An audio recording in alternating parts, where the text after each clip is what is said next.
We have already made it further into this episode without fuck-ups than the Oregon State football team made it into the 2025 football season. None of us are on the field when we're not supposed to be. None of us are wearing the same jersey number, fucking up a perfectly good 3-and-out. We are here, episode 186, 0-1 2025 edition.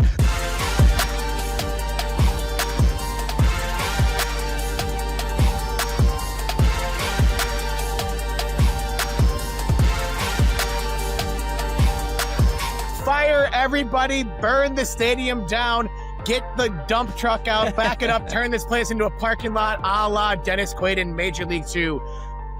Hi, everyone. I'm Terry Horstman. And this is the 186th episode of the Belligerent podcast. I'm joined, as I always am, by my beloved best friends from college, Benny L, 1986, a.k.a. Benny Lawrence, Sebastian Wehage, and JP Bertram, a.k.a. at the Field J. Normally I do your social media tags at the end, but we just got the shit kicked out of us by Cal, so I'm doing things a little bit differently, and we are joined by PM, a.k.a. at Digital Damn, a.k.a. Peter was not fired by Damnation. You get four for the price of 3. The Beavs are 0-1, and as we speak, the Cal defensive line is burying Anthony Hankerson 9 yards behind the line of scrimmage before he even touches the goddamn ball. How are you guys doing? Happy Labor Day weekend, everybody. Wow. Man, what an just intro. going in hot. Well, we normally talk about nothing for a while, which, when considering what happened on the football field this weekend, I would love to just quote Step Brothers for an hour and a half. Or do literally anything else. Talking about nothing is more like just talking about the game.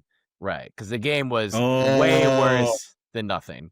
It was very, very negative. I agree. Benny, you were in the house.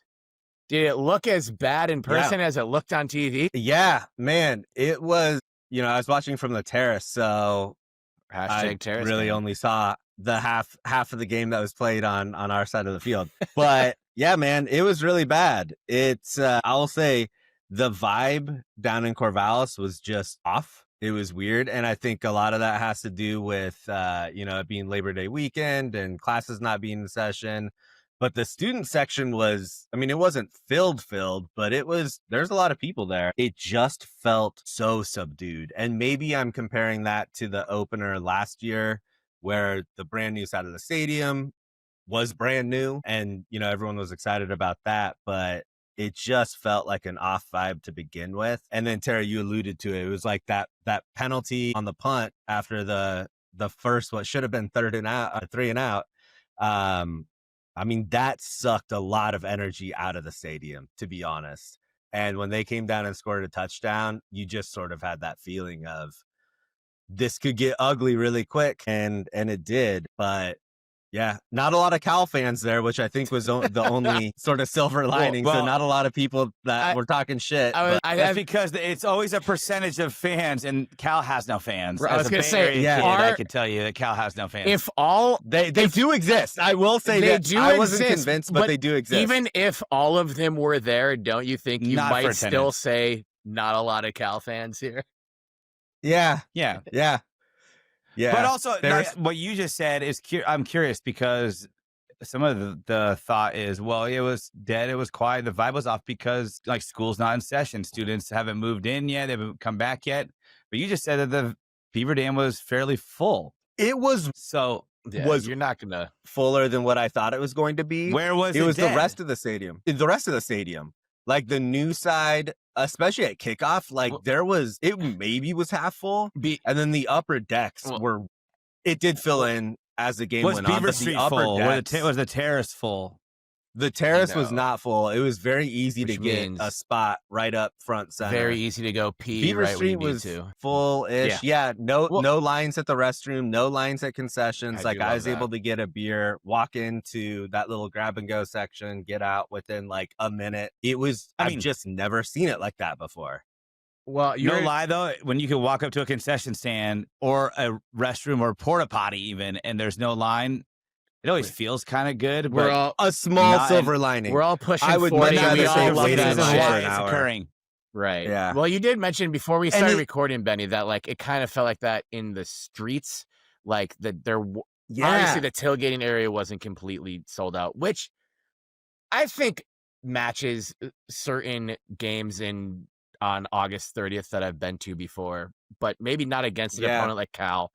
Maybe not. Well, and a that was game- the weird a thing. season that felt this important, where it's like if we don't go 10-2 this year, we're fucked. That's kind of what we said on the predictions Yeah. episode, and I think we maybe omitted that to 9-3, and I don't think we're doing either of those things anymore. No, and to your point, Terry, like, so I went down with secret producer Iskinder, and Great we were enunciation. commenting.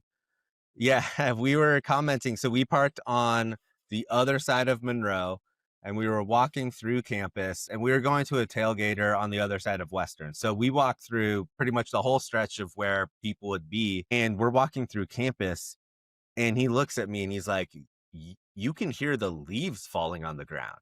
Like, this is weird. And it was just so quiet. And part of that school not being in session, but that's sort of the pilgrimage of walking through campus to the stadium. And there was just no one. We were like in 2 hours, hour and a half before kickoff. It was just weird. You fucked up by not walking from the hyphy house.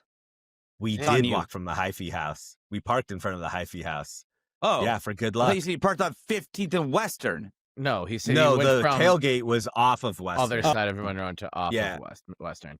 Yeah, Yeah. it was tough. We'll get into specifics a little bit. Let's let our guest talk for a little bit. PM, you mentioned before we started recording that your wife in the other room knew it wasn't going great because of the Yeah. lack of clapping, the lack of let's fucking goes, just the lack of, anything resembling everything. energy, which I'd say a complete lack of energy describes Oregon State's effort until Ojeda made a 53-yard field goal with no time left in the first half, which felt like the Cal game in 2006 when we got our asses kicked. But it was like I took a benzodiazepine and like that's how I watched the football game. I was just like, oh yeah, this is football on my television. Okay, that sounds good. Like there was no enthusiasm the entire game.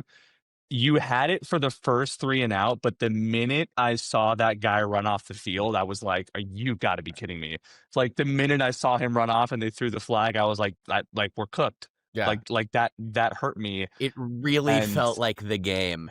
And it was like 14-12 in the first quarter. And not running Yeah. off, just lightly jogging off the field. Yeah.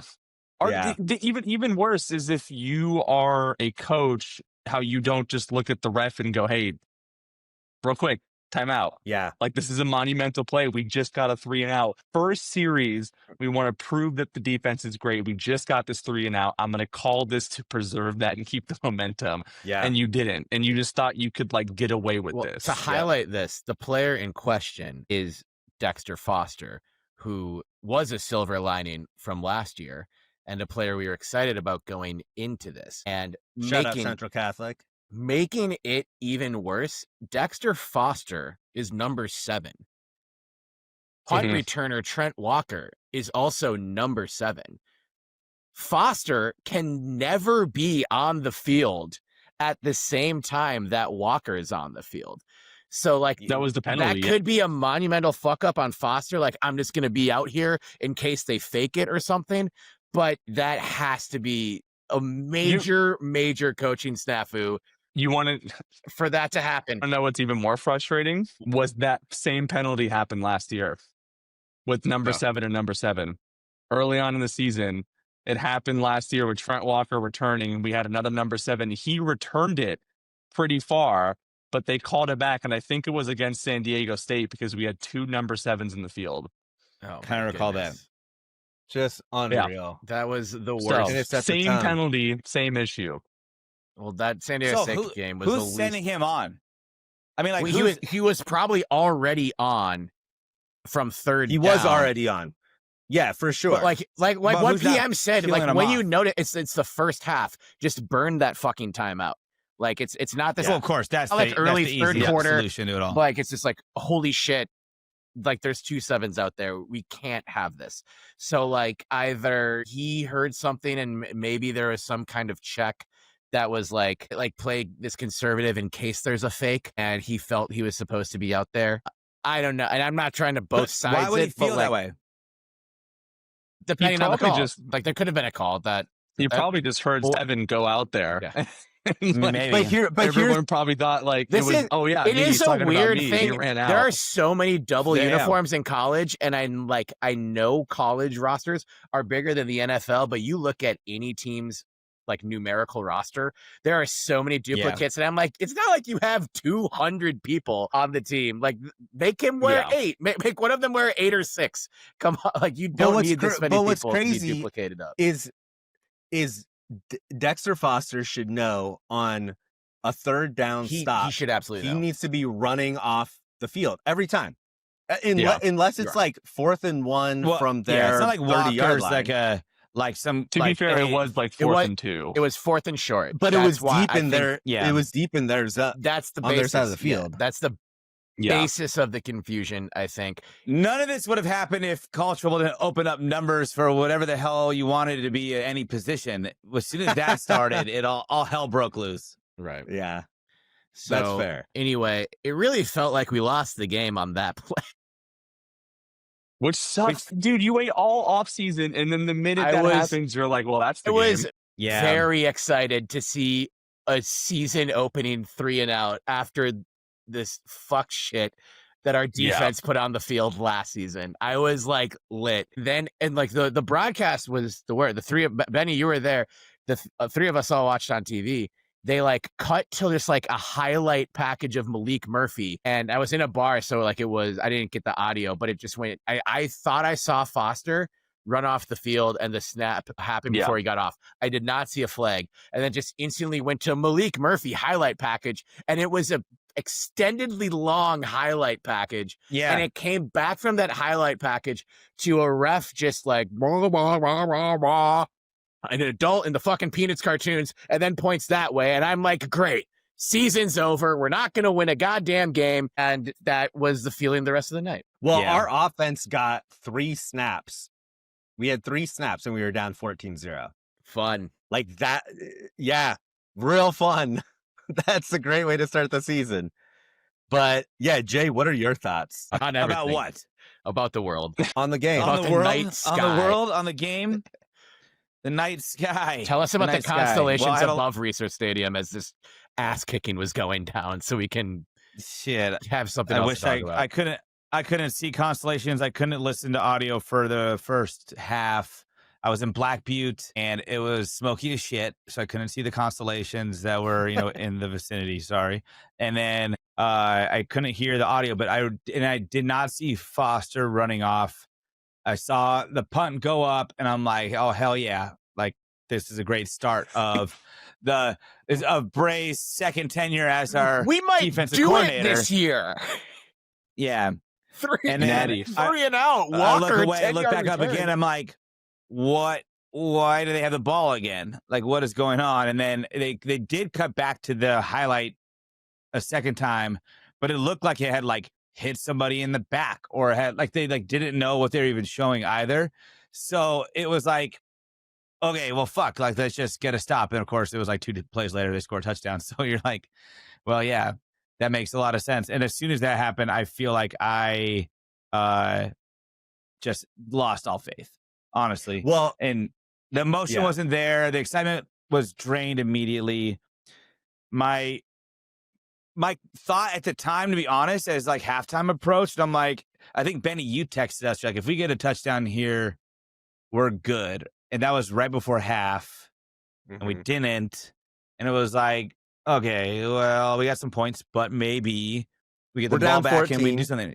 Yeah. Yeah. And I started to wonder, like, is anyone else's enthusiasm waning like this already? But when I didn't know how the crowd looked until it became a story, and then until you talked about it, Benny, not tonight, but previously. And now I'm worried. Now I'm just worried in general, because I feel like if you lose the momentum and the faith of your fans from one game that should have been more competitive, I won't come out and say that we should have for sure won. I think we all predicted that we'd win this game, but a lot of it was kind of like, hey, circumstantially, this sounds like it's going to benefit the Beavs, and we're feeling like we're in a good spot to start this season. Yeah. If we didn't have a crowd then and we lost that much like empathy from viewers and fans alike after like the first 5 minutes, this could be a really tough season. And I think that was what was in my mind the entire game, outside of another very important topic, was, man, if we can't excite the players and the fans now, when will it happen? And if it's not very soon, like the season's lost. Honestly. Well, and I had said last week, and I'm still agree with it, that this was our most important game because we have to beat Fresno State next week. Mhm. Like, we have to, because the way that they played, even if they play slightly better, we're going to get smoked by Texas Tech and Oregon. Yeah. Like, Well, we can't play that way. I think I'm looking at it a different way then. I think we have to beat Fresno State to prove that all of the wrinkles are ironed out. And if we don't prove that, then yeah, I don't feel very good at all about the 2 games thereafter. If we can stomp Fresno State and show, yeah, You sorry, gotta really a little bit of stomp growing Fresno pains, State, couple but- new, yeah, that's what I mean. Well- but I don't think that if like by winning it means it saves our season because now we're 1-3 to open the first 4. I think that we have maybe can show what our potential and our ceiling looks like if we could do what we're supposed to do against Fresno State. You need at to- least on paper. You need to win offensively. You need Yeah. to come out and it needs to be an offensive win, and you need to be in a position where you say, okay, yep, the Cal game was kind of a rough early fluke. We couldn't recover from it, but we beat Fresno so bad and it's humming and it's looking good that we're going into Texas Tech and we might actually do something. We might not win, but it might be more competitive than we think, right? Like, I think that's what you want to see this weekend. And you definitely want to see it and then think, well, then Houston will dominate. Wake Forest, we're going to dominate, right?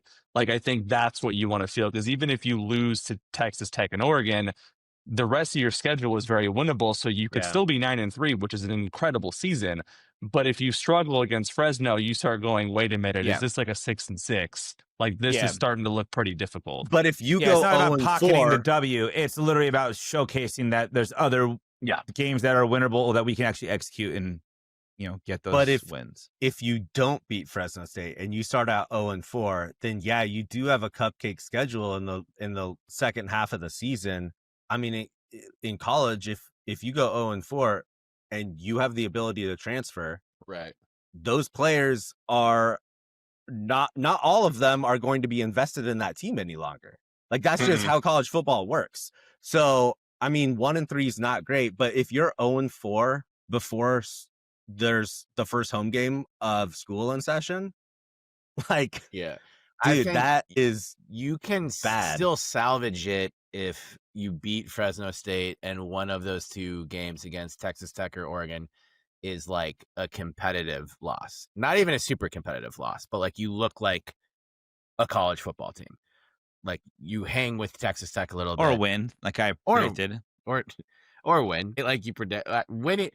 Hey, I say they should start 3-1. That's just one guy's opinion. Go out and win these next 3 games, Trent Grant. But yeah, I think what the most disappointing thing is too, and I think we can't have this conversation and like give zero credit to Cal. And like, Cal was predicted widely to finish like 15th out of 17th in the ACC. And I think that's just going to prove to be wildly wrong. Jaron Kiave Sangapulatele looks like a star in the making. We still he was really good. Weren't good. And there were some baffling decisions. Like, we'll get into this like more and more, especially as the season goes on. Like, maybe Cal's really good, and I hesitate. It's a completely different time, but it was kind of every single Riley era team was like, okay, get hit in the mouth in an embarrassing way to start the season, bounce back, win a handful of more games that you shouldn't, lose a game that you shouldn't, and then finish 8-4, 9-4, 8-5, and then no one really knows the difference at the end of it. That could still happen. But the most frustrating part of it isn't just losing to Cal at home. If like Jaron had come out and just carved us up and it was like, wow, we got beat by a better football team. That's we like move on. Let's beat Fresno next week. I think we got beat by a better football team, but we also looked like we weren't ready at all. in all three phases. Special teams was a disaster outside of Ojeda, who drilled a 53-yard field goal, and then it ain't let him kick any of the extra points to run baffling 2-point conversion attempts. And The analytics. The analytics were there. Just go for it. Peter, that's why you need to get your coordinator up and running, man. Everyone's like, oh, analytics say go for it here. And the analytics don't take into account the specific defense that you're facing or the fact that you've been dog shit in short yardage situations the entire game and what play are you running. Offensively, we couldn't get the ball to someone other than Trent Walker. We were really hoping that was going to be Darius Clemens this year, and he's gone, not going to come and save us. Who is that going to be? The worst, absolute fucking worst pass rush in the country last year did not look much better. There are more questions than answers after offseason with a lot of questions, and I think Bray needed to answer at least a few of those questions and the team, and that's whether it's fair or not, given the situation that he's in. That's where the eyeballs and the finger pointing and everything should be. And it's balls in your court, Coach Bray. And we need to, you can't beat Fresno 21-17 next week. Something like we need to see something regarding a first drive to be a touchdown. Competent football team that is in control, because this team didn't look in control. Touchdown or a big run. Any point last week. Terry, you brought up a good point, and this is sort of the foundation of what my concern is the defensive line didn't look like they improved. No. The offensive line didn't look like they improved. No, and they regressed. This is sort like, and I'll be the first to say, when we got Malik, I was so excited. But when your defensive line and the offensive line is the foundation of your offense. It doesn't matter how many people and how good they are at the skilled positions. If you don't have an offensive line, they're not going to be able to shine. And it doesn't seem like we did anything to shore that up. Well, I would say the offensive line did look like they were improving over the course of the game for protection for Malik. Yes. But Hank ended with what, 42 yards? Develop. Yeah, you couldn't let plays develop if you aren't running the ball. Well, and so the offensive line at least lost a lot of people of any like position group. I think they're like, not to give them a free pass or anything, but that was where you would maybe expect some regression. But also that shouldn't come as a surprise to the coaching staff at all. Yeah, that you have to fucking reload. Like, if that's through the transfer portal and you have to spend NIL money and then don't spend $1.5 million on a quarterback and spread that out a little bit more to have an offensive line. Like, I don't agree with that. I don't agree with that, Benny. I actually truly don't agree with that, because I actually think that Malik was one of the very few shining stars of our team. I agree. Last weekend. Yeah. I agree. But what I'm saying is if you had an offensive line that could allow you to have one of the best running backs in the country get more than 50 yards, like, I'm not saying that another quarterback would shine as well as what Malik did, but you could have a quarterback that had a little less skill that had as good of a game if he had more time than what Malik had. I do think scheme is kind of where you think, like, I listened to a lot of, like, or I watched the game back a lot, and I had audio for the third and fourth quarter, and they were screaming it from the mountaintops, basically, that Malik did a lot of tempo at Duke last year, and it worked great. And we were huddling up, putting them under. We did very little tempo, and that was something where so slow to get these plays. Malik was a great tempo quarterback last year. We did no tempo. Malik also, there's a racial component to this and the way, like, people analyze things, but Malik didn't run much at Duke last year. And, like, 3 of our first 6 running plays were RPOs, which Malik didn't do a ton of at Duke last year either. And he had a nice rushing touchdown, and he's similar to DJ in, like, a handful of ways. They're very different quarterbacks, but, like, kind of just that Dante Culpepper build. If he does need to tuck it and run, he can knock a guy over and make some things happen. Athleticism. But it's not like we were going so slow. We were going slow as fuck on defense too. I don't know if you guys noticed this. Every time Cal subbed, which gives the defense the opportunity to sub, we were subbing as fucking slow as the play clock allowed to try and run the clock down for Sangapu Latele, which, hey, that's a thought, but that clearly wasn't working after the first 3 or 4 plays.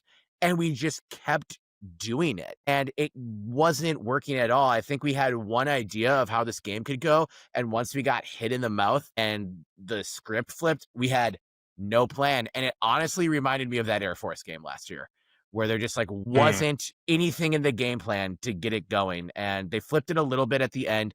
The guys on the field played their ass off. I have kind of a list of silver linings, very dull silver linings, emphasis on, whatever, guys who I thought played well and looked like college football players at the end. But we got so vastly outcoached by a more experienced coach, but a less experienced team, and a game that we needed to win to have the season that we wanted to have. Let me ask you guys this, and I'm not suggesting that anybody get fired or lose their jobs, but do you think that Bray is getting more of a benefit of the doubt because he is an OSU alum and because he did stick around during the toughest time in Oregon State football history? Unfairly, maybe, yeah. We can jump into that. I think so. And I think a lot of the coordinators and everyone else that have come out to help at a time of need, maybe. But I don't think that's going to be long lasting. I don't even know how much of that's lasting at this point. I agree. But I do want to say we did talk a bit about Murphy. We did talk a bit about NIL. We did talk a bit about money in college athletics. We've got a guest. We can come back and figure out what the hell's wrong with this game. I don't know if there's much to analyze, to be honest, but we have a guest who made a very important announcement about a week ago. And I would love to hear, one, about his thoughts on why he got this ball rolling, and 2, where he feels things are going to differentiate for his efforts and how that's going to impact Oregon State. And actually, before we even jump into this, PM, I'm gonna let you introduce, your whole idea, but there was a little synergy, and I don't know how much of that was by design or not, Benny, but your post, your AI generated post this week on social media about essentially how do we fix and save for Oregon State athletics for the future. Seemed like there was a lot of ideologies that aligned with what PM is building. So, hey, we've talked a lot about it. So that was in the back of my head, I'm sure. Yeah, it's in everyone's give you the floor, man. What is it? What is your building here? Why are you on here right now, other than being a fun guest host? Well, other than just like I love talking Beavs, man. I could do it 24/7, 365. Like, I've seen people throw out the theory that I'm a paid shill and that I'm not a real Beaver fan. And I'm like, okay, dude, that I don't think I would be a fan of a team that's like middling in every single athletic program besides baseball. Like, I don't think I would actively want to do that, right? But no, like I'll do this. Since you didn't do the segue, I'll do the segue. It wasn't popping on Beaver Street. Yeah, I'm sorry. But come on. I decided to launch Beaver ST Co. There we go. Boom. Done. Yeah. No, yes. I'm glad to be talking about it with you guys. I think this is something that, boy, I've been adamant about it for over a year, I would say, kind of in the shadows, but there was a recent video which I'll talk about in a bit that kind of sparked this interest. But essentially, for those who are not aware, because I feel like some of your listeners and viewers will definitely not be aware of this, I launched what is an innovative studio about, a week now? Yeah, over a week. And the core goal is to really leverage this phenomenal Oregon State alumni network that is in tech to make forward-thinking products, build fun services and experiences, and just kind of turn Oregon State into the quote-unquote tech university. I think the easiest way to explain this is, unfortunately, we have a sibling to the south who's done a fantastic job with partnering with the brand Nike, obviously Oregon, and it's proven to be incredibly successful. They are the leaders in this NIL space. There's no debate about this. Like, I'm not going to sit here and say, oh, Ohio State. No, it's Oregon and Nike, and they're blowing everybody out of the water. And so in order to compete, you need to adapt something like that, right? That's what you need to do. And so, weirdly enough, we're in the most unique position where we have the largest company in the world as alumni. It never made any sense why we never aligned with it. Whether it was culturally or making products, we just never did anything to align with it. And so I started Beaver ST Co, left the co kind of ambiguous. So it's you can write in collective, you can write in community, you can write in company, you can do whatever you want to do, right? And the whole premise is we are going to offer products and services that align with tech, are forward thinking, are fun and exciting, but at the same time, any marketing opportunity we have goes to the athletes. And that's the premise of it. So technically speaking, we're not an NIL collective because I'm not going to collect your money and then give it to the athletes, but we are going to do what's called true NIL to, like, you know, say, hey, we have a product that's sports specific for this. We're going to use Jade Carey to promote it, right? Boom, done. So yeah, that's the quick high overview of it. One thing I thought when I first heard about this from you, Peter, was that it makes too much sense. There's nobody actually at the forefront of technology in athletics, really publicly anywhere, whether it's professional or collegiate/professional. And the reason why Nike and Oregon worked was obviously a brand perspective, but at the time when they gained a lot of traction, think about that era. What made you feel as an athlete that you could succeed? Your gear, right? Do I have the right shoes? Do I have the right uniforms? And it was like, these are the best cleats on the market. This is the newest technology for uniform cuts and trims on the market. I go there, I get all this plus all the free swag. That's like a match made in heaven. I don't blame anybody for looking at it that way. But I think we've all come to the realization that it's very easy to enter a market with sports performance apparel now and challenge Nike for what used to be their crown. And I think that there's also a lot of young adults that don't look at Nike the same way because they think this is old news. Getting the best gear, maybe it looks great, I like wearing it, but helping me performance wise, it's not the same anymore. They don't have the same kind of head start that they had 10, 15, 20 years ago. I think that most 17, 18, 19-year-olds right now see technology as the way for them to unlock their biggest potential as athletes, and pairing that up, whether it's directly to impact their performance and training and development or to get them involved within technology, is going to be a massive, massive difference maker if we're able to connect all the right dots, because we have the dots to connect, some easier than others, but not making an effort to do so, is something that should never even be considered.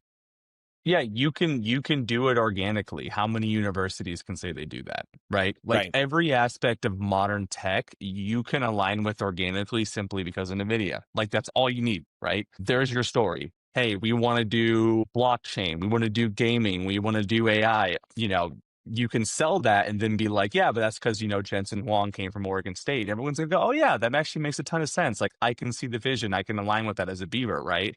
A Beaver building this, that's cool. I like that. And to just ignore that and not really do anything with it, to me, feels like you're doing a disservice. And at some point, someone needs to like grab it and be like, we're going to at least attempt this. And if it doesn't work, we tried. But if it works, you could go from last to, I mean, you're above everybody at that point. And it's not even like Nike doesn't even sniff you at that point. Yeah. If you hit the upper echelon of it.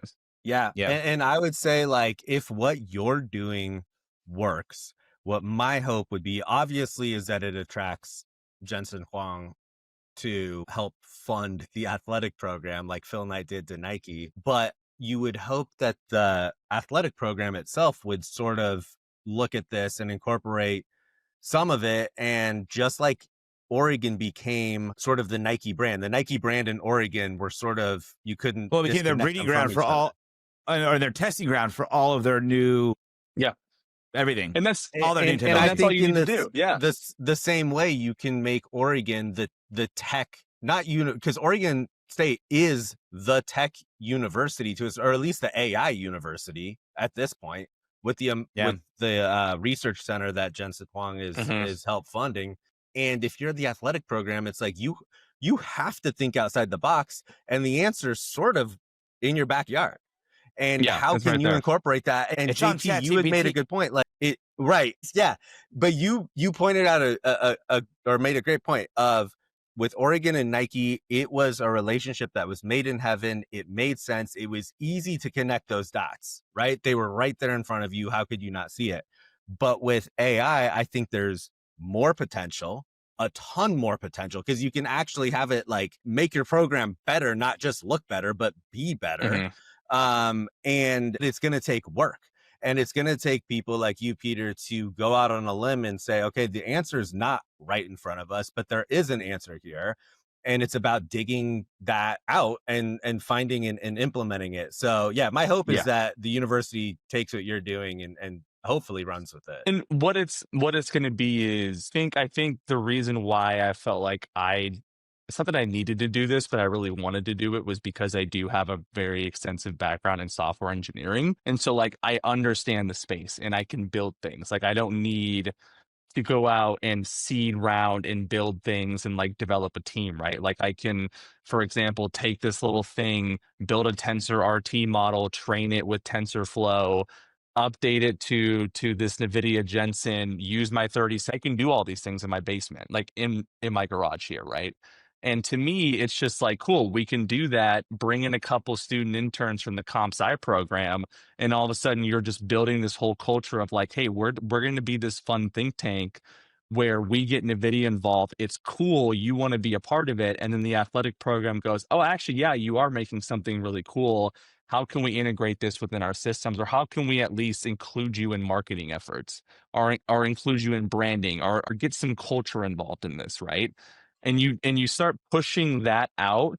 You then build that bridge for Jensen to be like, I see what you're doing. That's actually kind of cool. How can I be a part of this in a bigger level? And that's how you get him involved. Like it's not going to be, yeah.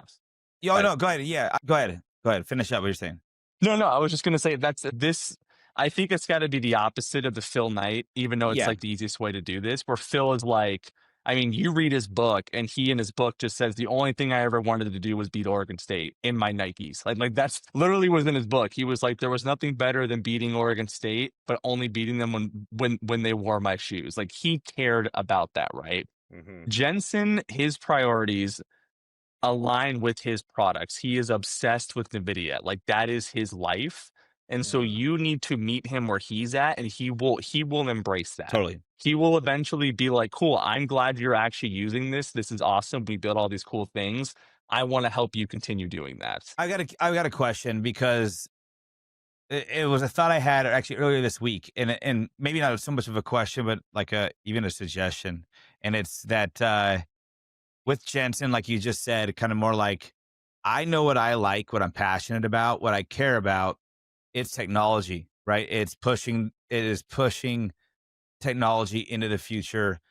Even if he circumstantially fell into it because of how the company and the products that he had ended up working with what developed later on, he still has that passion. And I'm not sure, I don't know how much he gets involved with like incubators or accelerators, but there could be even a play of being like, we're not even just using your products to help, look at sports technology.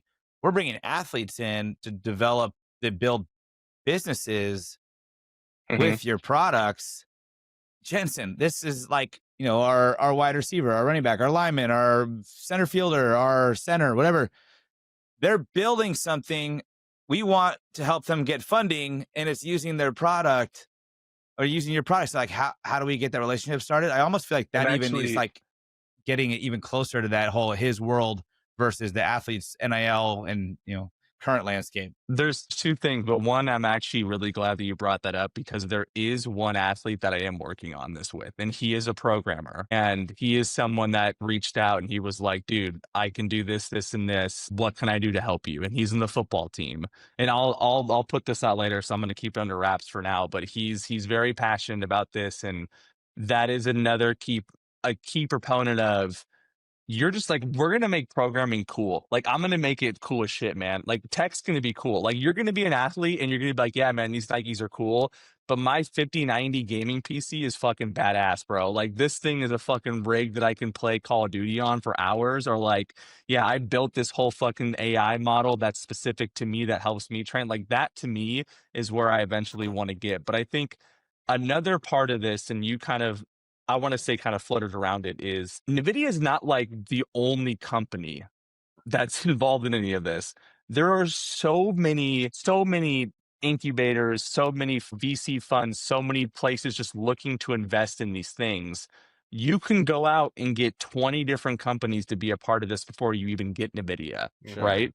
And you can still get funding in. So there's more avenues for me to explore other than just being like, I only care about NVIDIA and NVIDIA, that's it, right? Like, if AMD wants to do something that's cool, Intel wants to do something that's cool, right? But NVIDIA, I think, is the best way to sell the vision of like, we can change the culture and embrace something that we should have been embracing for the last decade, to be honest with you. From day one, Peter, how do you sell that vision to athletes that this stranglehold on the tech industry, or at least connections in the tech industry, are as advantageous to athletes as Oregon did with Nike, 20 some years ago? There's obviously a lot of comparisons we can make with this, but we've been talking about Oregon and Nike a lot, because Nike, which wasn't a football company or a basketball company for a long time, but was at least sort of in the sports space. I don't think we would place NVIDIA itself in the sports space. And we know that football has been a high-tech industry for a while. Yeah. It's not like, AI has been in the zeitgeist for a year and a half, 2 years, but it has been a very high-tech thing since the turn of the century. But there's obviously a reason why a pair of Nikes influences your game more than a 5090 like a gaming PC. So how do you kind of approach that element of it to sell that as a story to young athletes and be like, this is why Oregon State's association with tech is more important, more impressive, and also in a better position to help you than every other university that will have, some kind of like tech field as well? Well, I think I hate using Nike a bunch, but I think another thing that was really big with them was they early on said, hey, we're going to revolutionize the sneaker wear, right? The shoe is going to be why you perform better. We're going to make it so unique and different that you will be a better athlete because of the shoe, right? Yeah, it's your competitive advantage. It evolved when Jordan came in, and all of a sudden it was like, wait, we can make these things cool as hell. That's awesome, right? And so I think what you do from a grassroots level is you go to the athlete and you go, hey, with agentic models now, we can literally fine tune every aspect of just your life with data. And you have your own specific little model. So every little movement you make, we can calculate down to like the finest grain and get things totally reformed, right? And you start pitching them on the dream of like, you have a 40-inch vertical, we'll get you a 44-inch vertical, right? You're benching 315, we'll get you to 345, right? You start doing these things incrementally over time. That starts showing up on the field. That's what, sells the athletes to come there. And then eventually it just becomes cool. Like, culturally, you start winning. Winning is cool, right? Yeah. And then you start kind of putting these like together, and then these companies go, wait, this is really cool. I want to be a part of this. You have a fan base that cares about this. How do we be a part of it? We will give you funding for it, right? And I think where you really need to start is you need to sell the athlete that we can make you a better athlete with tech. That is just the simplest way to put it. And it's going to be just marginal improvements over time, but eventually those will compound into bigger ones. And you can put the amount of data that you can put into these AI models is just so ridiculous that you can just be like, we'll take your sleep schedule, we'll take your eat schedule, we'll take how long you walk to school, right? How often you're sitting, everything you have tracked on this watch, we'll take that and do that too, right? Like, you can take all these biometrics, put it together and be like, cool, based on this is what you need to do throughout the day. Off season, this is what you need to do. While you're training, this is what you need to do, right? And those are like very, very basic things. And then eventually you get to the point where if we ever hit artificial general intelligence, well, you have like your own super coach with you at all times, right? Who's just constantly monitoring you and telling you what to do. And that's when it becomes fun and cool for those things. And that's when you really get that competitive advantage, because you would hope at that point, NVIDIA has looked at you and said, I'm going to make you my think tank. And every cool thing and new thing we do that is above the other thing we put out, you will get first access to and play around with it, right? Yeah, you're the guinea pig. All just like Oregon was the guinea pig for everything. Yep. Yeah, all the flashy uniforms, all the cool like Nike tech fits. Cool, Oregon, you get them first. Okay, all the cool AI agentic coding stuff. Yeah, Oregon State, you get it first, right? Like that's the best way to look at it. And again, it's not just artificial intelligence. Like I think you can do some like his products, our Bitcoin, literally power Bitcoin at its core, right? His products are everything related to gaming, right? Everything related to 3D modeling, rendering, video, all of it. He touches every part of it with this product. So there's so much in tech outside of AI that you can get.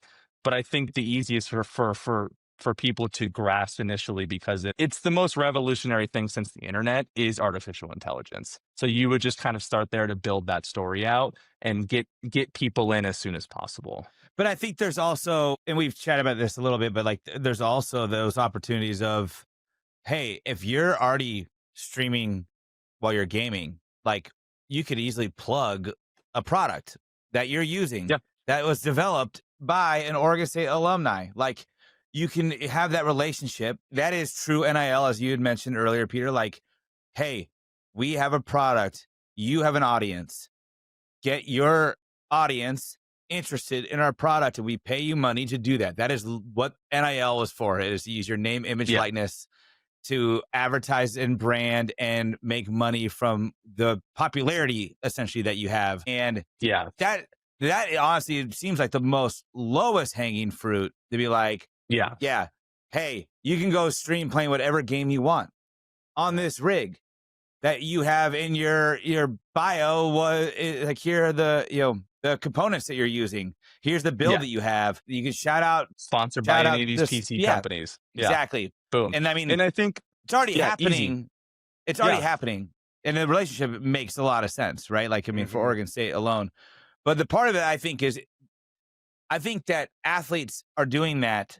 So it feels maybe not as exciting because they're like, yeah, but I can get a sponsorship anywhere and shout them out while I'm streaming, right? Like I could have the Joe Schmo's coat shop down the street sponsor me. And as long as I give them a shout out during my stream, they know my audience size, they know my viewership size. So we're good. But the part that I think that is the cutting edge and like maybe harder for people to grasp is the AI, even though it is the best and biggest frontier that we've seen since the internet. But if you go to an athlete and you say, hey, have you ever gone to ChatGPT and literally asked it, here's my like training, here's my weight, here's what I'm trying to do, how do I do it? Well, it's not pulling from your data, right? It's literally pulling from everything it's been trained on. And it may have not been trained on that much data sets around athletes like you specifically. But if you have an AI coach or mentor in a way that is purely trained on you, who you are, where you're at, where you want to get, what your needs are, and then how it best thinks it can get you there, like that kind of stuff is like not just an NIL and branding advantage. It's actually a competitive advantage that could carry you even beyond college 100%. and make you a better professional athlete. Now, here's where the real money comes in. And this is, I think, JP, this will be right up your alley because I think you'll get this. With Beaver Street, we're going to be creating these products, right? Like, I think the best way to look at it is we're a startup and we want to come out with products. Think like Anthropic and Claude, right? Or, OpenAI and ChatGPT, right? So what you do is you make a product that is so different, so unique, so forward thinking that other universities go, hey, we see this is working. Can we white label this solution? We'll pay you a fee. We'll bring you in. Like we'll buy all the hardware for this. You can train on our data. It'll be proprietary and so on, right? That money then flows into the lab, into the studio. Well, there's more marketing money for you to then go out and promote your products with athletes, right? Like this is literally no different than, again, I hate to say it, with Nike and Oregon. All these schools are like, hey, yeah, we want to use your product. Here's money. Fun Night goes, cool, thanks. By the way, 5-star quarterback, here's your paycheck, right? Like that's how this is going. And so you eventually turn it into something that's bigger than just, this is Oregon State specific. It turns into every university, every pro team, every pro athlete can use these kind of things, right? Well, and you become the place that this gets birthed from. And I think that's a good comparison. It is a really good comparison. And I think, trying to convince NVIDIA, for example, if that's the example that we're going to use, and saying like, look, there's this huge untapped market of college football where there's billions of dollars that are being spent in one way or another in college football. Use us to be a guinea pig to show the rest of college football what a team that's focused on AI can be. And you open yourself up to a huge market, for massive revenue increases. So I think that's an angle as well in this whole thing. Cause I think at the end of the day, right? Like, I mean, what you're proposing is fantastic in and of itself. But I think there's sort of a larger goal of meeting Jensen where Jensen's at. Exactly. And there are all these components that if you take the right steps, like that, I think that his attention can be got. And there's a really compelling argument to be made to him of why investing in Oregon State and using us as a guinea pig is a good idea. And he obviously is already, obviously he went to Oregon State, but he has shown that he's willing to give back to the university, right? He just gave $50 million. I think another underrated part of that is, they are quite literally making products and saying, please make things with these things. Like that is their whole product of like, hey, here is the brand new open source Nemotron, reasoning model. Here's Cosmos, which is an image generation model. Here's Jensen Nano, which is a hardware for this. Here is a 5090 GPU, which with this many teraflops, he's literally going on stage and going, please make things with this. Like, do whatever you can to make it. And if you don't do it, he's not going to pay attention on the planet. And their marketing arm is clearly missing. How do we package this as a product for consumers? But most businesses like theirs don't get started with consumer traction. They get started with, ancillary or professional markets. And that's where I think this application could be the most beneficial to them and also mutually beneficial for Oregon State. I do want to I don't want to shift the tone on this in a way, but I am curious. I know that you said there was a video that you watched you wanted to talk about, Peter, that really would push you over the edge. But what that you can speak of if there's no NDA involved? Like what can you speak of from being technically on the inside with Damnation, following the strict compliance requirements and everything else that's involved with being very strictly aligned with a public university? Like, what did you see on the inside that said to you, we should be doing this?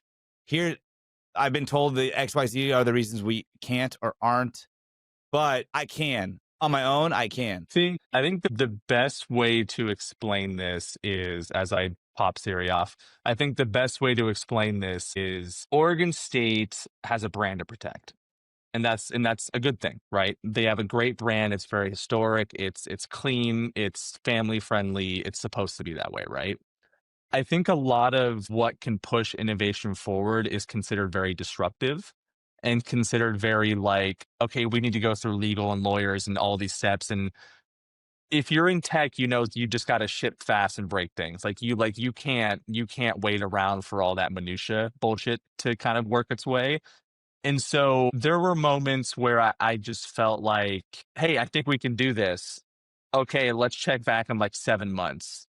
And it was just can't really wait that long. If we're going to do it, it's got to be now, let's go ahead and do it. And so I think when the transition happened from Damnation to Blueprint, which started back in the springtime, when that started to kind of build up, I just kept going back to man, it would be a really good time to just split off and do my own thing like this. Cause I know what I want to do. I know what the end goal is, but I don't know how to tell the story. I don't know how it's going to resonate. Right. I couldn't think of it yet.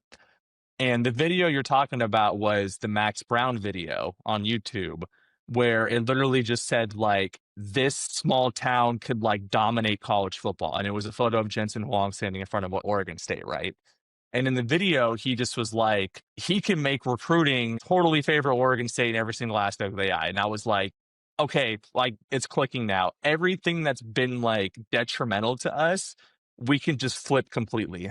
Like everything can be flipped, and all we have to use is his products, right? They're right there for the taking. They're all open sourced, or they're easily available to purchase. And so I knew at that moment there was no way I could go to anybody in Damn Nation or anybody at Oregon State and say, hey, I want to pivot to this direction, because they would have been like, no. And that's totally fair, because to them, that is a very sacred thing. That is a membership model. That is a very stable thing. And that's great, right? The reason why I'm not asking for anybody's money and won't really ask for anybody's money outside of like, hey, here's like, I don't know, like a chat bot that you have to pay just because server costs, right? Is because I don't want to deal with like, if I shit fast and break things and you get upset about it, then like I'm financially in debt to you, right? Like that's what I'm worried about the most. And so for me, I found that the best way to do that was to kind of split off, do my own thing and figure this out. And I think the best way to look at this is I'm not competing with Damn Nation. Like I think some people might think that's the case. It's not. I think if you can support them financially, do it. That's fantastic. I believe we need to be a complement on top of it that says, yeah, you go follow the compliance. That's great. I'm going to just break things over here. And if one hits, then we can figure out how to work together. But if 20 miss, then you don't have to worry about it. It's not your thing, right? Yeah. Like you don't get the negative to this. You don't have to worry about it. I do. And that's totally fine. So I think that's where it was really crucial for me to not make this anything that was preferred or partnered with Oregon State or Damn Nation at all. Because I just want to move, and I just want to be like, I'm going to wake up today, I'm going to build a Python script that's going to do this, and if it works, that's great. If it doesn't, we'll move on then, right? And so that's kind of the nature of all of it. But the video from Max Brown really like took me to be like, all right, no, this is exactly what I'm trying to think here, and he put this in a way that makes the most sense. I saw that same What- video, yeah. and it was a good one. Why hasn't Oregon State been able to engage Jensen Wong on the athletic front thus yet? I don't know specifics as to why, but my inclination is it just hasn't really been like a thing, if that makes sense. Are they I slow playing it to be safe? If you were to ask me, I would say yes. I would just assume so, yes, because I think his academic contributions are so crucial that I think that triumphs everything, right? Which is totally fair. I think that's a great thing to have, and Totally. his contributions to the university are incredible. But like, I do feel like there is this sense of they're walking on eggshells, and it's like, okay, we have to be really careful with how we approach this. And I think that's fair, right? Like, I don't think you want to bite the hand that can ultimately give you the entire spread, right? But I do think there does need to be a little bit more of an urgency, where it's like we're slowly walking off the dock, and I almost just kind of want to push you into the water and be like, is it cold? Oh, great, cool. You won't be cold for much longer, right? Like that's kind of the mentality I want to do. But I know that the more official entities they just can't take that approach. Right. Well, Yeah. I think Oregon State's in a unique. Go ahead, Terry. Well, I was just going to ask too, because I know, and this is from someone who isn't nearly as much a part of this world, but yeah, there's that great connection with Jensen Wong. But in terms of shitting or getting off the pot, like there's nothing stopping any other university from developing its own strategy and approaching a company like NVIDIA or any other company that is big in this space and being like, here's how we can, marry what you're already doing with like our football agenda in this way. And just because Jensen cares about Oregon State and got his degree there doesn't mean he doesn't have an exclusive deal with Oregon State football. There easily could be another program that's like, hey, let's like Stanford. Yeah, Stanford could do it, right? Because he has a tie to Stanford in some way. But like, if you make it fun, dude, like I think he got his master's there. Yeah, master's. Like I was telling this pre-show, but man, this guy wears the same leather jacket every time on stage, man. He was signing titties on stage, dude. He like holds big ass GPUs and like bites out. Like he's a dude. Like he gets it, right? And like he wants to be a part of something that's fun. This is not like an obligation to him to donate, right? Like he wants it to be fun. So I think if you make things that are fun and engaging, that is where you not only get him to contribute, but him to like actively engage in it and be like, yo, this is really cool. By the way, like when I'm presenting each year, I'm going to highlight this and like showcase this, and I'll be in Corvallis all the time to talk about this. And like, that's how you kind of progress this entire think tank forward. And eventually word will get out that the richest company on the planet's a part of Oregon State. And I think student athletes see that and go, hey, you got money? Like, how can I be a Yeah. part of this? And they'll reach out immediately. Like, that's just the nature of it now. On the Well, and simplest terms, yeah, I think when there's money involved and maybe you're not as aware about what kind of affiliation it is, you just know that it's there. When you're 17, 18 years old, 19 years old, like, you're going to be drawn to that, especially if wins are following with the money. I would say, just as a last point, I could see why Oregon State has been slow playing it, besides the fact that he has been donating a decent amount already to academics, is that he's come into a lot of this money very recently in the grand scheme of things. And you don't want to look like a mooch. You don't want to go up and just say, hey, now you got all these bills. Let's go. Let's see what you can do with them for us, benefit me. And that's actually why, Peter, I think that your approach about building in public, drawing attention, connecting those dots, letting them draw their own conclusions as to why this is cool, this is fun, this is valuable, this is worth my time, energy, investment, is the right slow approach. It isn't just waiting until you feel like he's ready to talk about, hey, I've got excess money and I've been just sitting on it and want to get rid of it. How can I help? I think you need to make him excited and interested. And by connecting the dots of athletes as end users, athletes as people who are benefiting from the technology, is the really a forefront of NIL. And also, we've got the best guinea pig company to test it on. So just want to say, Peter, thanks for jumping on. I know we've had you on for a little longer than you had anticipated, but we love having you on. And I think, I personally think this is like maybe one of the most exciting and like coolest new waves of college football that I have felt in a very long time. And not even college football, college athletics in general, because it felt like NIL came out, cool, this is a great idea. Athletes should benefit from their brand that they're building.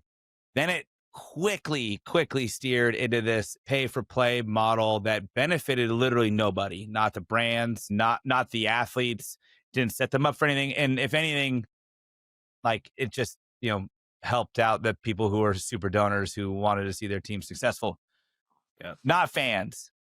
This could benefit students and fans and alumni alike. And so I appreciate you taking on this effort and going full bore on it, because why not shoot our shot? Yeah. Go Bees, man. I mean, like, I'm doing it because I don't think anyone else is going to right now. And I think now is the best time to do it, man. Like, this conference realignment has given us a very natural way to reset how this program looks going forward. I think the NIL has given us a great opportunity to provide what we need to provide. And then I think the alumni have given us the blueprint of how we shape this damn thing. And I just think eventually someone needs to architect it together to be like, this is what it's going to be like going forward. And if you hit, I think that's when everything comes together and all of a sudden you're the leader. Yep. Yeah. As if PM standard for project manager. Yep. Product manager, project manager, boom, right there. Yeah. There you go. There it is. Well, we're going to kick you off the podcast now, PM, so you can get back to work. Not more like get back to bed, sleep or anything. But thank you for joining, man. Can I, where before I where go, can people find Beaver I'm just going to interest you. I just want to interest you in this. I feel like you guys would like it. It's a little Gary Payton little boo-boo. So there you go. Yes.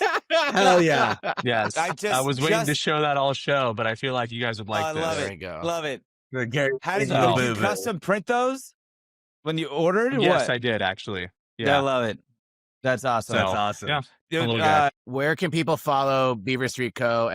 go ahead. and where can they find it and support if they want to / have the means to? Yes. So any social medias, yes, that includes Blue Sky. I'm sorry to piss people off, but it's I am a BVR Blue ST Sky We're on Co, Red Note, dude. and We're I'm on proud Red of it. Note. Yeah. I need to get on Blue Red Note Sky, too. Red Note. Any social medias, BVR ST Co. So that's kind of the abbreviated. okay. And then online it's BVRSTCO.com. And all that I ask, man, is just sign up for the newsletter or just follow on social medias. No money, no nothing. I'm not harvesting your data. I just want to find the best way to let you guys know when the cool shit comes out. That's all. BVR ST Co. And I can- for Beaver Street Co. Yep. JP, go Yep. ahead. Yeah, I can vouch. I signed up for the newsletter. Not one spam, not even one email yet, No. other than a welcome. Tight. Yeah. I'll send you a welcome one just to let you know that like you got something. But Yeah. after that, yeah, you're not going to hear anything until I announce stuff. So Outcast Yeah. once asked who's down Easy. with Do it. Hollywood Co. Today, Belligerent Beavs asks who's down with Beaver Street Co. PM Love Peter, it. thank you so much for joining us tonight. He wasn't fired by Damnation. Listeners, go No. follow and support Beaver Street Co. Wherever you can, and Yeah, we will please. catch up with you soon again, my dude, for sure. This Yeah. conversation's not over, Yes, and for thank you sure. for all of the time, the insight, and just breath. Like you gave a lot of talking points there, and we really appreciate no, it. it's I'm excited about it, man. Thanks, Oh guys. yeah, dude. Yeah, thanks, Peter. Of course, man. Thanks for jumping on, Peter. Yep. Well, I'm excited now. I was Yeah. excited before because I knew some of that, but I'm really excited now. It just seems like such a perfect match, right? Like it seems like it's something that it so clearly makes sense. Yeah, I think equating it to the idea that athletes were drawn to a athletic apparel brand because it could improve performance, and that was the premise that the company was built on, and then continued to push in its own branding and marketing. Yeah. That was the easy lever to connect. Like, yeah, Right. athletes like that, Well, and then they got it. not Okay, only improve but that was- performance, but improve status and improve preparation and every part of lifestyle. Yeah, Yeah, I mean, but they made so- it. They made it a lifestyle company, but like, people are more savvy now. Kids are more savvy now. They don't really trust brands, and they love and embrace technology.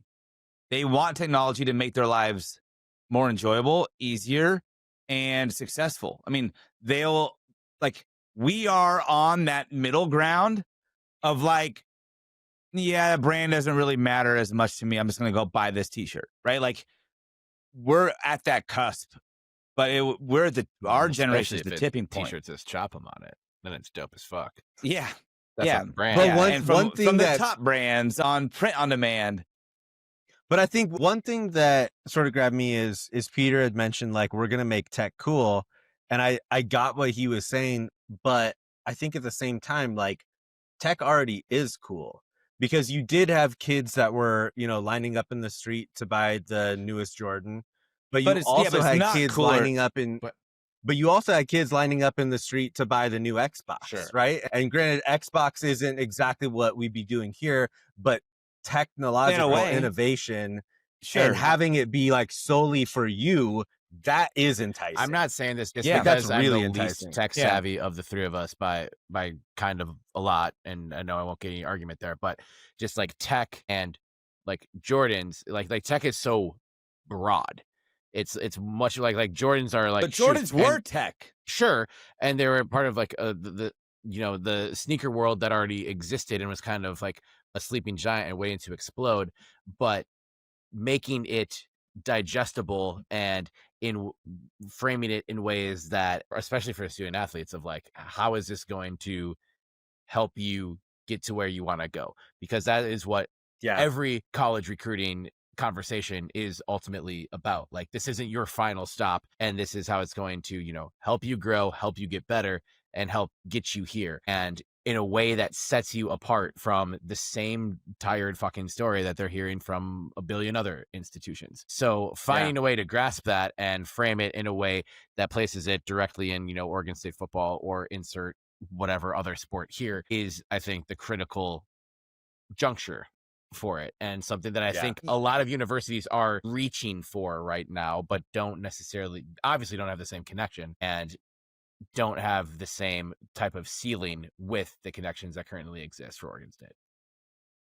Yeah, but also you have to all think about, there was that rush 10 years ago, 15 years ago of every school signing like an exclusive like merchandise and apparel and sports uniform and apparel contracts with one of the big three, right? It was Nike, Adidas, or Under Armour. You mean like when Nebraska and UCLA signed up with Adidas, like that time frame? And they got their little Laffy Taffy uniforms that would be smaller than my 2-year-old's t-shirt, and it would somehow fit a 380-pound lineman and still look really weird on them while they wore them. Okay, so my point is no one is breaking into that market, period. So you have one crutch to lean on if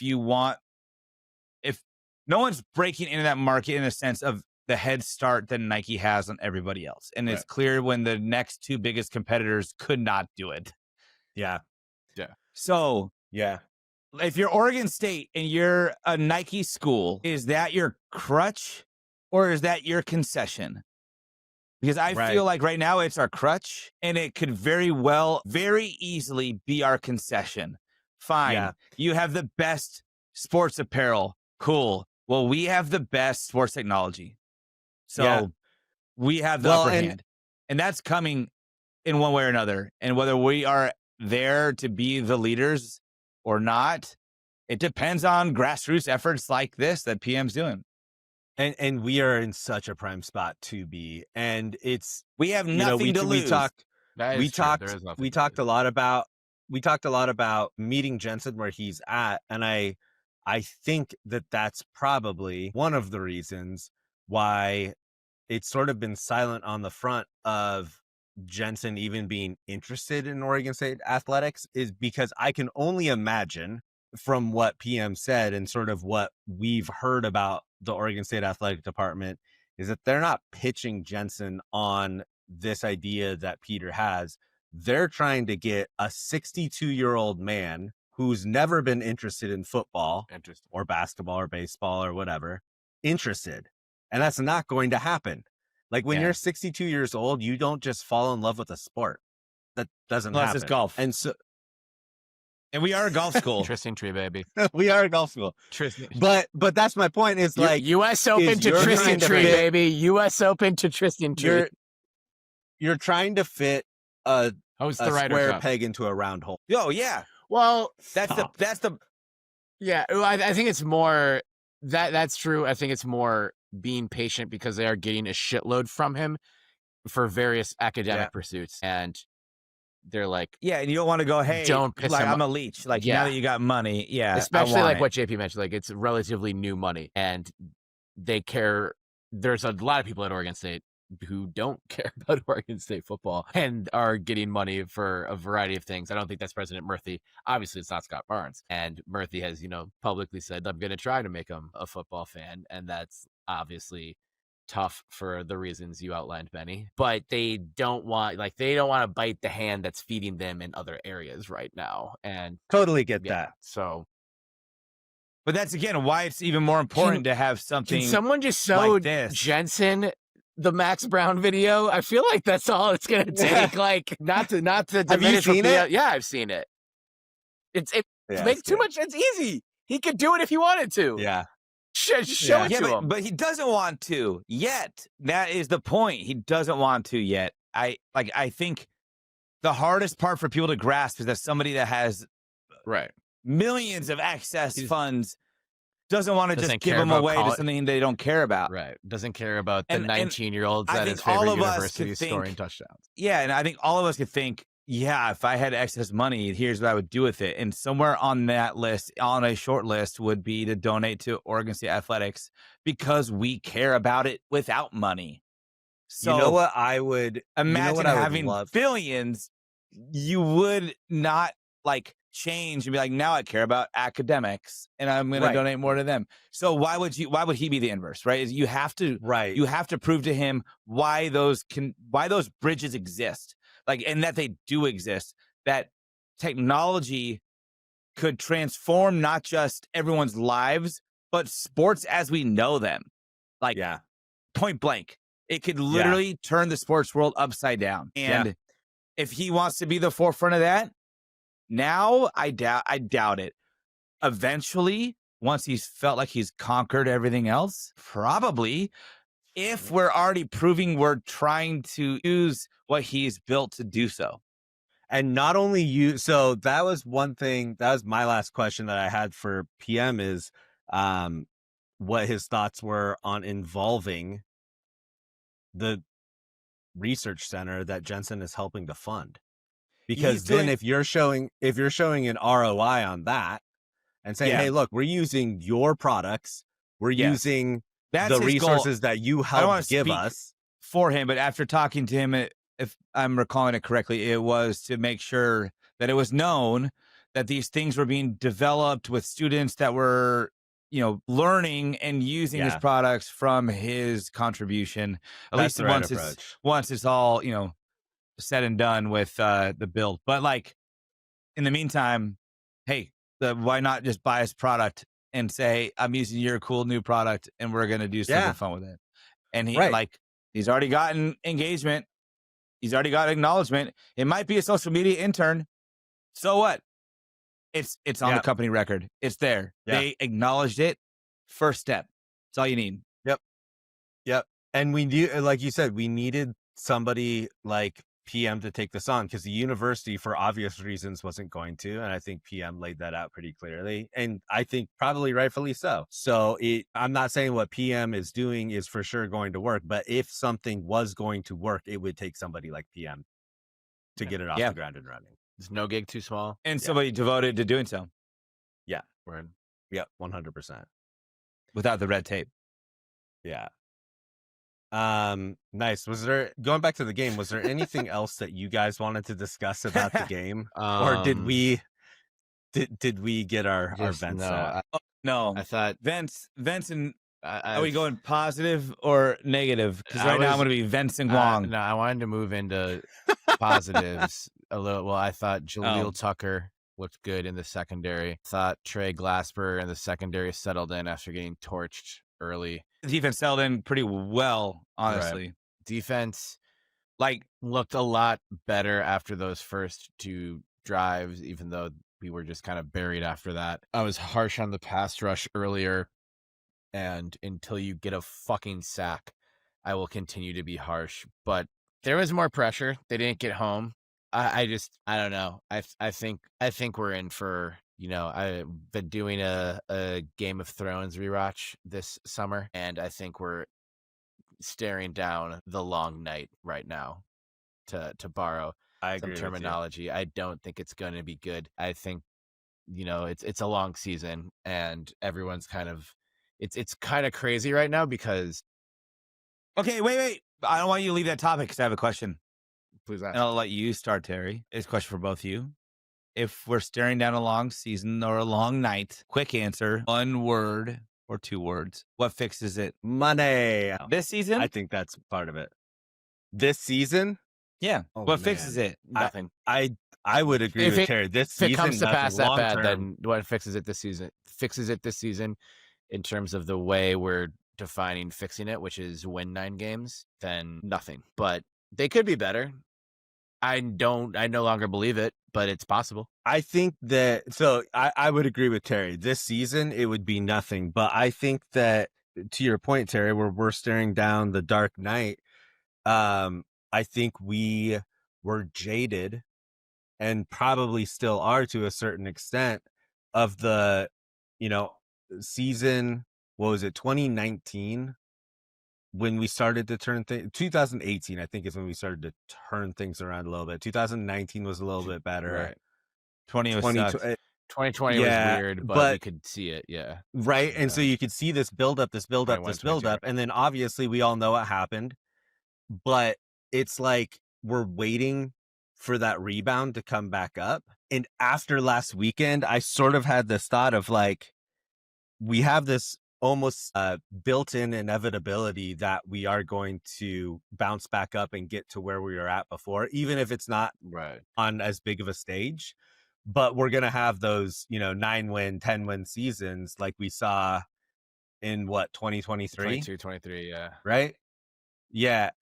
But that's not an inevitability. No, and I don't think that's what we're going to see at this point. And I honestly, JP, you brought this up, and I think it's worth noting that Trent Bray had said when a question was asked of something about, do you see yourself as a CEO? Yeah, right. And he said, I'm not a CEO. I'm not that type of guy. I'm a coach at heart or whatever. Right. And you had mentioned like that was alarming. And I 100% agree with you. Like that is your job. You're not the defensive coordinator anymore. You're not a positions coach anymore. You are the CEO of a company. Like that's how you have to view yourself. We talked about that. And your job is to people manage, not player manage. And I don't think he understands that. We talked about that as a chief concern in the days after Smith left and they hired Bray. And we were all fully on board with that hire. And I'm not going to try and walk that back. I would love to see something to be reaffirmed, but that was kind of the... Remember when I broke that news? I do. Yeah. About what? That we hired Bray. That was JP. Oh, yeah. Oh, yeah. JP was first. Yet JP was first. No credit. Yeah. No credit. You don't need it. That's right. You don't need it. I don't need it. I got it by heart. But yeah, it just seems like he's in over his head. Well, and that's what we wondered because he had very little experience being a coordinator. It hadn't been that long, and I think part of we were like, "Well, it's good for stability, but is he ready? I hope so." I still, it's like there's no way to know that until years later. So I'm not at the point where it's like, oh, what the fuck were we thinking? And I don't think either of you are. Me neither. It's just like, fuck, this isn't working. And there was it was magical when Bray replaced Tibesar in the middle of the 2021 season, how much better that defense was immediately. And the fact that but too little too late in a way. Too little too late in a way. But then last year, it was just I've never been more embarrassed by an Oregon State game than what we showed at Air Force. Never. Yeah, that was never. That and was a low point. Yeah. It's not even Sac State. It's yet not even Sac State. And it's not because he doesn't care.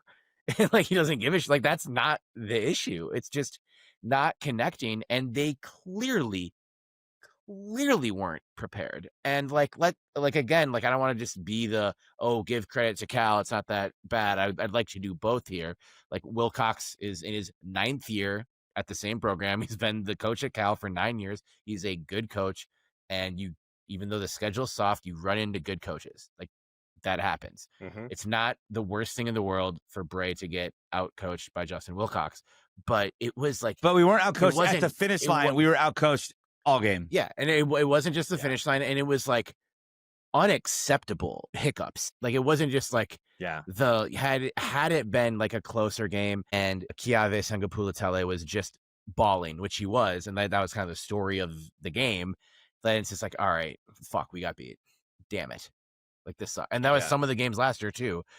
Guys make plays. It's college football. Everyone at this level can make plays and is good to an extent. But it felt like we didn't even arrive at the game until it was kind of already over. And things were being thrown up just to see if shit could stick, and nothing really stuck. Well, I will say it. We never arrived on offense, and not the players. The line, we have talked about it. We assumed there would be some regression. We lost some players in the NFL. We lost our offensive line coach. We brought back a familiar face, but we've got guys playing out of position. We've got guys who are first-time starters.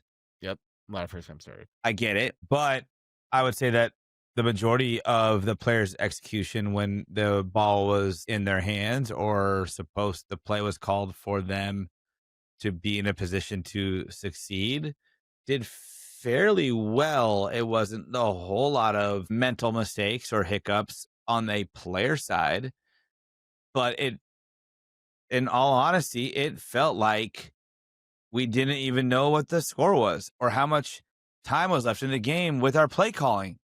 We punted the ball when we were down by 2 scores with punting the ball 7 or 8 minutes left. It was 5 minutes.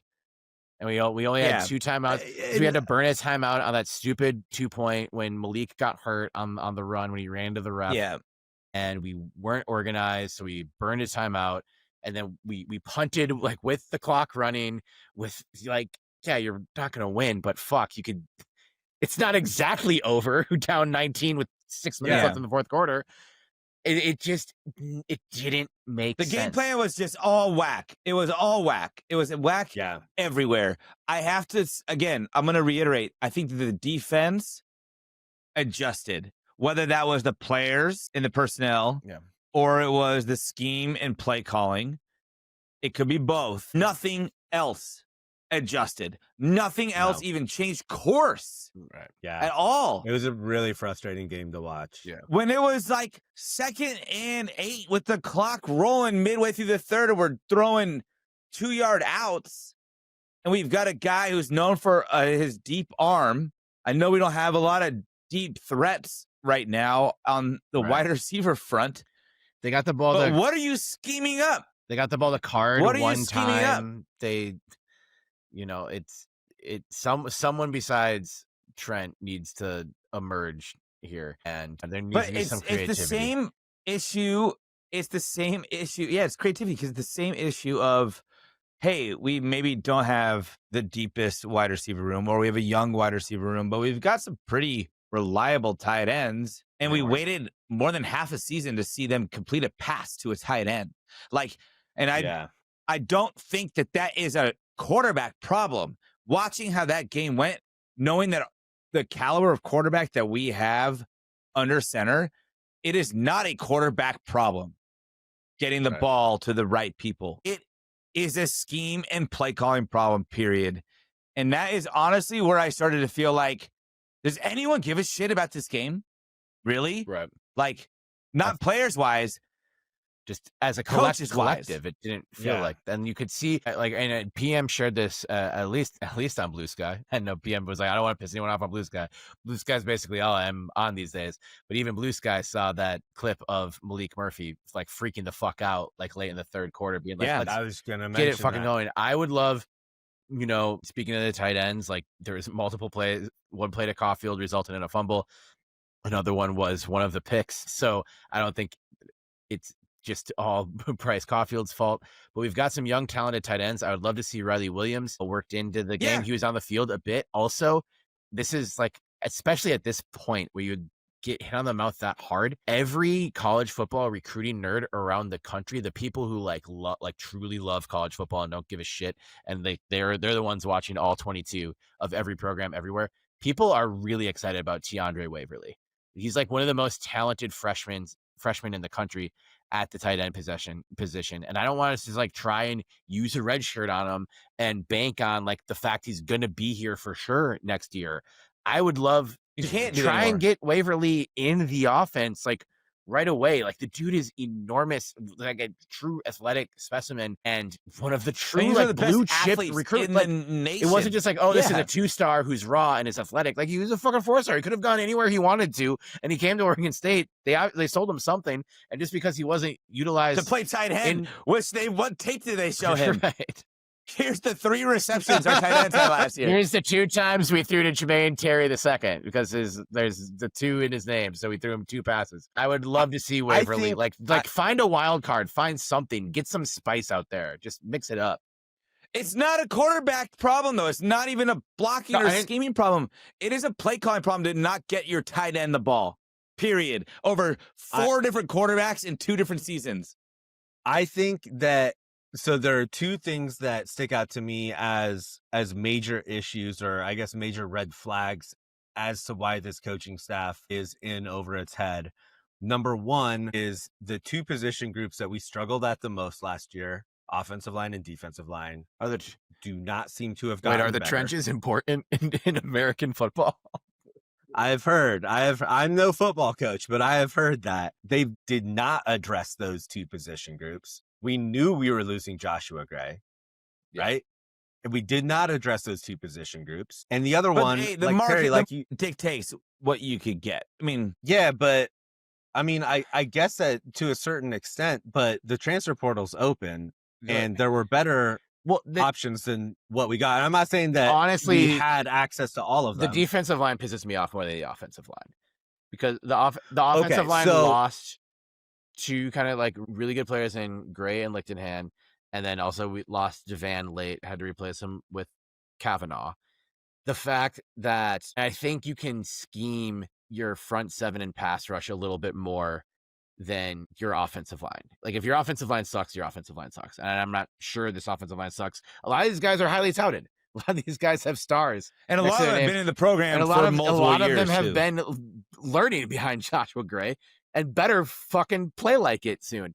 But the fact that we just had a whole season of being the worst pass rush in the country, and it's like you can't find a way to move guys around or like find a different blitz that works, line people up differently, like move some of the outside guys inside and the inside guys outside, do fucking something other than just accept not being able to hurry the quarterback, because that's what it feels like. So I'm with you on all the offensive line stuff, but just like the defensive line feels more unacceptable to me, especially with a defensive-minded head coach. Right. So, okay. So there are those. That's one thing. The other is what you alluded to, Terry. It took 3 quarters for our brand new transfer quarterback to go the fuck off on one of our offensive assistants. That to me shows that there is very little faith in the coaches. Yeah. Like that doesn't happen often in college football for a player to go off on a coach in the way that Malik Murphy did. Right. And I think he had all the right to. I mean, it was happening in Chapel Hill last night. The schematics were awful. Like. Yeah, they were awful. But also, like, Bill Belichick might be open. What was he promised? Available? Other than the fucking competence. What was he promised? Baseline competence. Yeah. So and where that wasn't there? Do you think that Malik Murphy's like an idiot? Like, do we think that his agent's an idiot or his family's full of idiots? No. So like, something was sold to him, and it made enough sense and was packaged well enough to resonate, and then it's not being delivered. Yeah, Gundy had a really good relationship with him when he tried to recruit him to UCLA. So I think that's part of it. But he had to sell him on something other than it's me. Yeah. Hey, remember me? Do you remember me? I mean, like, before we're even smart asses about it. Peacock over and over again. Didn't work. Like, Gundy for sure has watched every snap of Malik Murphy last season at Duke, slinging the ball pretty fucking well. More Did he times write down the plays that they ran? I hope so. Maybe wants to go back and write them down. I agree. And maybe add them to the playbook. Or maybe, from everything I've heard, is that the playbook is very unique and that the playbook is very robust. But I felt like we ran the same 7 plays over and over again. I mean, I didn't have the privilege of watching it on TV to really see the breakdown of each play, but it did feel like it. It was infuriating. So if he got all this tape, Terry, where are the plays? I don't know. Where are the plays? Why are we not calling them? Why are we playing safe?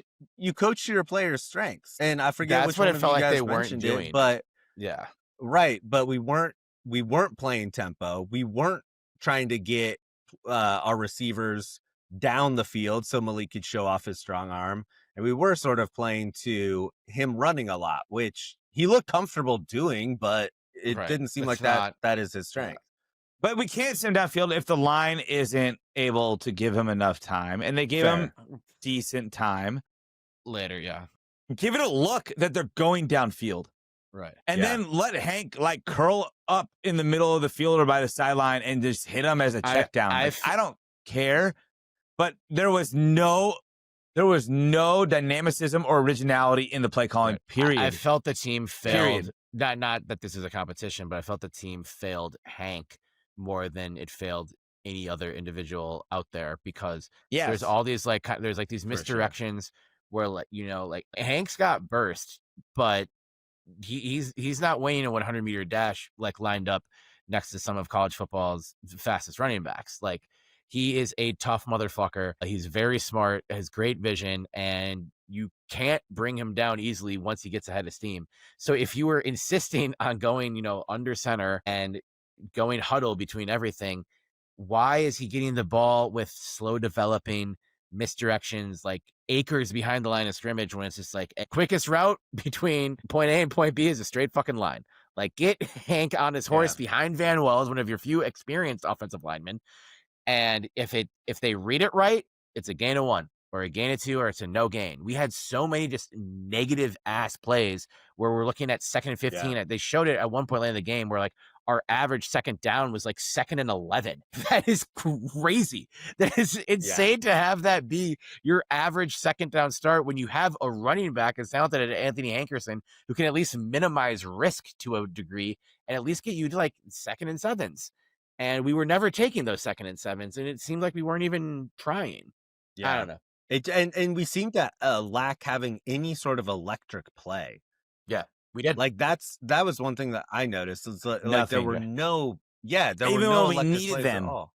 Yeah, Even we needed them. there was nothing. Yeah. I mean, I got this from Right for California. They did a like Know Your End 2025 post, and this Jesse Miller Gordon was the author of this. It's from August 3rd, and the quote was, the OC Ryan Gunderson in his second season as an OC hasn't proven anything yet. This team is going to lose a game or two that they could have and probably should have won because of the inexperience in a lot of key places. And I think the inexperience I'm not saying that Gunderson isn't capable of being a good offensive coordinator, but when he doesn't know his pieces well enough, we clearly suffer as a team. He did the same thing last year with McCoy, where he's trying to have McCoy throw across the field, and McCoy didn't have a strong arm. Yeah. And I'm the biggest Gundy champion, and I think it was obvious that he was out of his element. And like, I also think that there's, an element of Monday morning quarterback where, we're not football coaches, but I can't think of an explanation that would explain some of the coaching decisions and some of the strategy that we saw. Like, it just seems so blatant to me. Well, and you can go look at like Murphy's explosion on the sideline, like as a quick example. right. And this is where I don't know either, and I'll admit it, but like he blows up on the sideline, and clearly he wants the offense to move better, right? Yeah. And is it a play calling? Is it a personnel thing? Is it a combo of both? I lean towards the latter of those three. That made him upset as to, like, you could have say, well, he didn't even really try to throw downfield. Like, he didn't seem to even look like he was trying to throw downfield. And whenever, like, the pocket started to collapse, he got happy feet and ran away. But is that on him? I don't think it's on Murphy. I don't really think it's on the receivers. On Murphy at all. I don't think we have a deep threat that can stretch the field that will get the defense on its heels and then start to wonder who is in my coverage zone and start to move around and let a guy get open. But I do think there's somebody, again, on the staff that has known for a couple of weeks who their personnel is, and they did not tailor the game plan to what they could excel at. And that, I think, will be the anchor of this season. I hate to say it. I want it to work. I really, truly think that Gunderson, I'll name him, is the anchor for this team's ceiling this season. And if he doesn't change course, because again, I'm not saying he's not capable of it, but if he doesn't just stop standing along the sidelines with his hand in his pockets, like, I'm just here to observe, like, and start to have some sort of confidence and swagger in his play calling and trust in his personnel, this is going to be a very long season, and it's going to be a lot of money wasted and money from fans that brought in Malik Murphy. And if that is the case, he is not going to make it through one more offseason. Yeah, I agree. I am really worried what the future or what the future outlook of the season is. And again, like we talked about at the beginning, but at this game against Fresno State, there's no beating around the bush. If there's a must win in week 2, this is it. Is this the most important week 2 game of the season? Benny, it's the next one. No, last week was the most important game of the season. And you fucked it up. Last week is gone. This might be. This is the most important. Is the biggest game of the most important game of the season. All right, I like to use a positive. Like, remember, like, so 2008 was the year we beat the Titans. We beat USC when they were number 1, And we started that season with a loss at Stanford and then a loss at Penn State. And then they came back and they played Hawaii at Reser. And it was like, if you lose this game, this season is over. And the Beavs ended up winning that game 45-7, and a week later beat USC and kind of all was forgotten. If there is a similar type of 45-7 win against this Fresno State team, a program that we all respect, but we can all say is down a little bit from what we've seen in like the most recent years. And Fresno State on the road is not the same as Fresno State at home. Devontae Adams is not walking through that door. David Carr is not walking through that door. You gotta win this one, and you gotta win it by a lot for people to place reasonable faith in you for the rest of this season. And you can't win by brute force. You have to win. You have by showcasing your playbook, showcasing superiority in all three phases, and that includes special teams. Yeah, special teams is a fucking disaster. Yeah. Obviously, clean up special teams, and I think that again, I think the defense showed more heart and a little bit more structure in the second half, and I feel like that could carry over. I hope so. Special teams needs cleaning up. Offense needs to show some balls. Period. Offense needs to listen to Lemonade and pray about it, as a great preacher once said. I don't know what that means, but that sounds good. You. Man, I think we just negotiated every part of this game that we could have. And wait. What were the predictions? Yeah, what were the predictions? And are we sticking with them? Bet or bail? Is that what it was called? Yeah.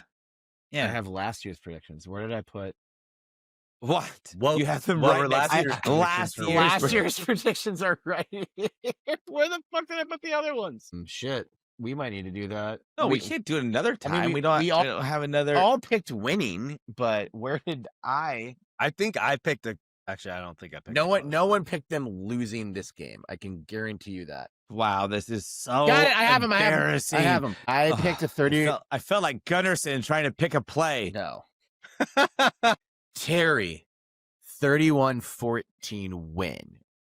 Terry, do you bet or bail? I don't know. Well, you have to know. I don't know. You have to. You have to pick. Bet. Come on. 30. Play clock is running. 17-point win or more. I'm betting on it. Sorry. 12 men on the field, or one with the same number. There were Anthony Hankerson run there were for 12 men -5. on the field, and they were all wearing number 12. Negative 12 points. They still win by 5. Okay. Beavers by 5 or by 17 plus. I don't know.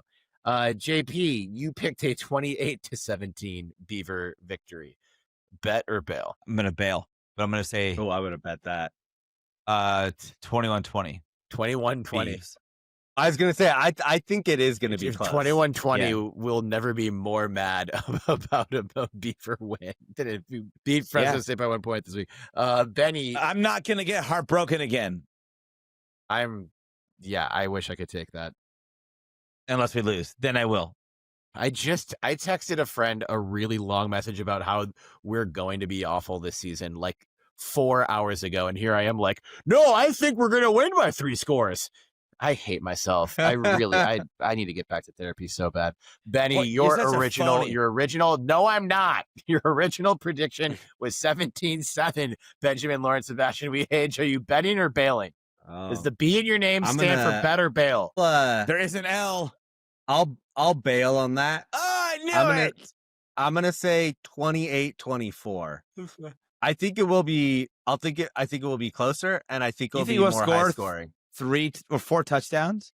I do not trust our defense. Wait, or do you think we're going to get 2 field goals and we will successfully convert a 2-point conversion? I think we're going to get. I think we're no. We're not going to get. We're going to get 14 safeties before we successfully convert a 2-point conversion. But they'll all be Dan Orlovsky level safeties where the quarterback just runs out of the end zone by accident. No, we'll score 4 touchdowns. We'll convert 2 of the 4 2-point conversions. Are all 4 of the touchdowns on offense? And miss all our field goals? Yes, all 4 of the touchdowns are on offense. How many in the passing game and how many in the running game? 3, I think. So I think that 3 will be in the passing and 1 will be in the running, but I think it's going to be Malik Murphy and not Anthony Hankerson. I do not trust that Anthony Hankerson can get stats packed until the offensive line shows me otherwise. How fair disappointing will the crowd be? I think it will be better than last week. I think Better. Labor Day, and I do think it'll be better than last week. After the way they played last week. Fucking hope so. This last week was like the most depressed I've ever seen Reser Stadium. It was really It's bad. a 12:30 kick. Maybe. I can see it. It's gonna be a nice weekend. I hope so. Yeah, All right. I think it will be better. Well, let us know what your predictions are, Beaver fam, or don't, if you don't want to engage in toxically negative behavior. You do you. If you hate yourself, do it. If you hate yourself, engage with this more. Well, anyway, with that in mind, hate I'm going to myself. talk about not being able to spell chop 'em without hope and shit. Because you can't. All the letters are there. That's all it is. It's not a metaphor.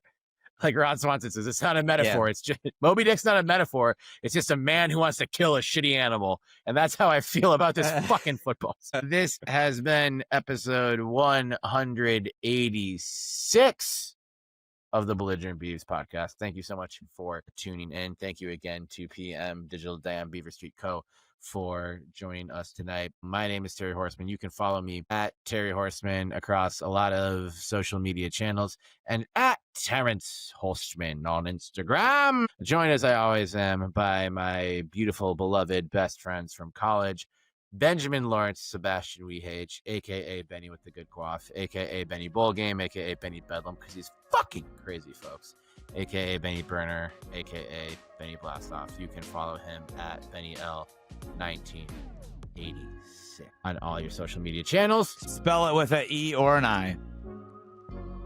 Preferably As E. in the number of rushing yards Oregon State will get this Saturday. Also joined Sex. with a negative man. in front of it. the ones that do Negative sex. keep, no matter what the Beavs do, keeping our ship steered in the right direction. JP Bertram, that's at the Trill J on Twitter. That's at the _Trill_J, because he's too trill to be real. And at JP Bertram on Instagram. And follow the whole show, for gosh darn sakes, at Bellig Beavs on Twitter, at Belligerent Beavs everywhere else. Beavs, belligerentbeavs.com, belligerentbeavs.com/merch for all of your drip needs for the rest of this football season. The team might suck, but our drip does not. Hit up belligerentbeavs.com/merch today. And no matter what they do, no matter what they say, no matter what they take away, no matter how many 2-point conversions we fuck up, no matter how many players are on the field after a 3-and-out wearing the same number and we fuck it up, they still categorically cannot spell chop them Trademark cannot. without hope. So chop them. Shop them. Chop 'em. Eve's back, I guess, baby. Just beat the Bulldog.